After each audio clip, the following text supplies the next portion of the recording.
بسم اللہ الرحمن الرحیم بنام خدائے رحمان و رحیم۔ یا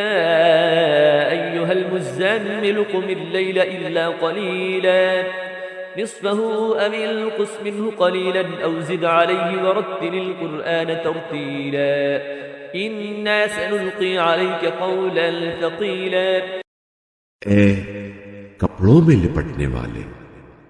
قم اللیل الا قلیلا، رات کو اٹھا کیجئے مگر کم، آدھی رات یا اس سے کچھ کم کر لیجئے یا اس پر کچھ بڑھا دیجئے، اور قرآن کو ٹھہر ٹھہر کر پڑھا کیجئے۔ ان قریب آپ صلی اللہ علیہ وآلہ وسلم پر ہم ایک بھاری حکم کا بوجھ ڈالنے والے ہیں۔ ان ناشئة الليل هي اشد وطئا واقوم قيلا ان لك في النهار سبحا طويلا واذكر اسم ربك وتبتل اليه تبتيلا۔ رب المشرق والمغرب لا اله الا هو فاتخذه وكيلا واصبر على ما يقولون واهجرهم هجرا جميلا۔ رات کا اٹھنا ثبات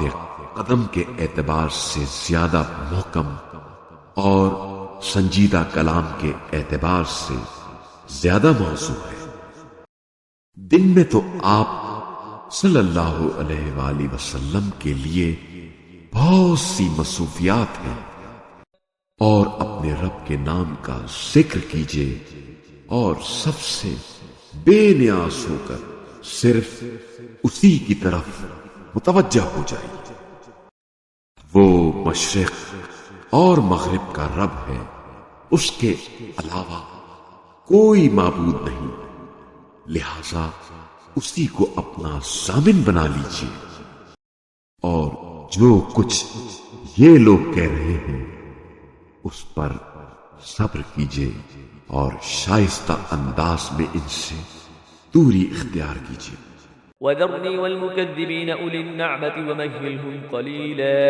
إن لدينا أنكالا وجحيما وطعاما ذا غصة وعذابا أليما يوم ترجف الأرض والجبال وكانت الجبال كثيبا مهيلا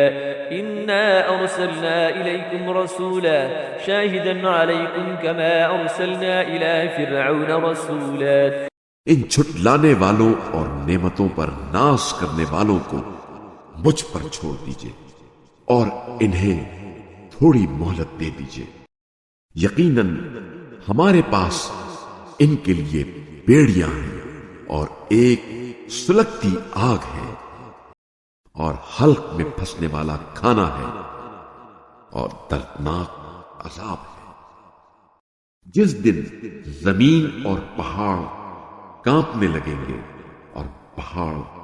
بہتی ریت کی مانند ہو جائیں گے۔ اے لوگو، ہم نے تمہاری طرف ایک رسول تم پر گواہ بنا کر بھیجا ہے، جس طرح ہم نے فرعون کی طرف ایک رسول بھیجا تھا۔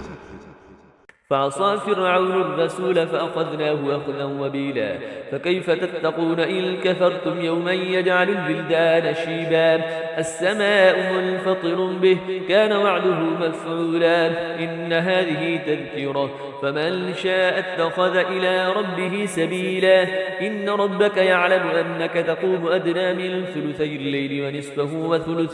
وثلثه وطائفة من الذين معك والله يقدر الليل والنهار علم أن لن تحسوه فتاب عليكم فاقرؤوا ما تيسر من القرآن علم أن سيكون منكم مرضى وآخرون يضربون في الأرض يبتغون من فضل الله وآخرون يقاتلون في سبيل الله فاقرؤوا ما تيسر منه وأقيموا الصلاة وآتوا الزكاة وأقرضوا الله قرضا حسنا وما تقدموا لأنفسكم من خير تجدوه عند الله هو خيرا وأعظم أجرا واستغفروا الله إن الله غفور رحيم۔ آپ صلی اللہ علیہ وآلہ وسلم کا پروردگار جانتا ہے کہ آپ صلی اللہ علیہ وآلہ وسلم 2/3 رات کے قریب یا آدھی رات یا ایک تہائی رات تہجد کے لیے کھڑے رہتے ہیں، اور آپ صلی اللہ علیہ وآلہ وسلم کے ساتھ ایک جماعت بھی کھڑی رہتی ہے، اور اللہ رات اور دن کا اندازہ رکھتا ہے، اسے علم ہے کہ تم احاطہ نہیں کر سکتے ہو، بس اللہ نے تم پر مہربانی کی، لہذا تم جتنا آسانی سے قرآن پڑھ سکتے ہو پڑھ لیا کرو، اسے علم ہے کہ عنقریب تم میں سے کچھ لوگ مریض ہوں گے اور کچھ لوگ زمین میں اللہ کے فضل روزی کی تلاش میں سفر کرتے ہیں اور کچھ راہ خدا میں لڑتے ہیں، لہذا آسانی سے جتنا قرآن پڑھ سکتے ہو پڑھ لیا کرو، اور نماز قائم کرو اور زکات دو اور اللہ کو قرض حسنہ دو، اور جو نیکی تم اپنے لیے آگے بھیجو گے اسے اللہ کے ہاں بہتر اور ثواب میں عظیم تر پاؤ گے، اور اللہ سے مغفرت طلب کرو، اللہ یقیناً بڑا بخشنے والا رحیم ہے۔ پھر فرعون نے اس رسول کی نافرمانی کی تو ہم نے اسے سختی سے گرفت میں لے لیا، اگر تم نے انکار کیا تو اس دن سے کیسے بچو گے جو بچوں کو بوڑھا بنا دے گا، اور اس دن آسمان اس سے پھٹ جائے گا، اللہ کا وعدہ پورا ہو کر رہے گا۔ یہ ایک نصیحت ہے، بس جو چاہے اپنے رب کی طرف جانے کا راستہ اختیار کر لے۔ صدق اللہ العظیم۔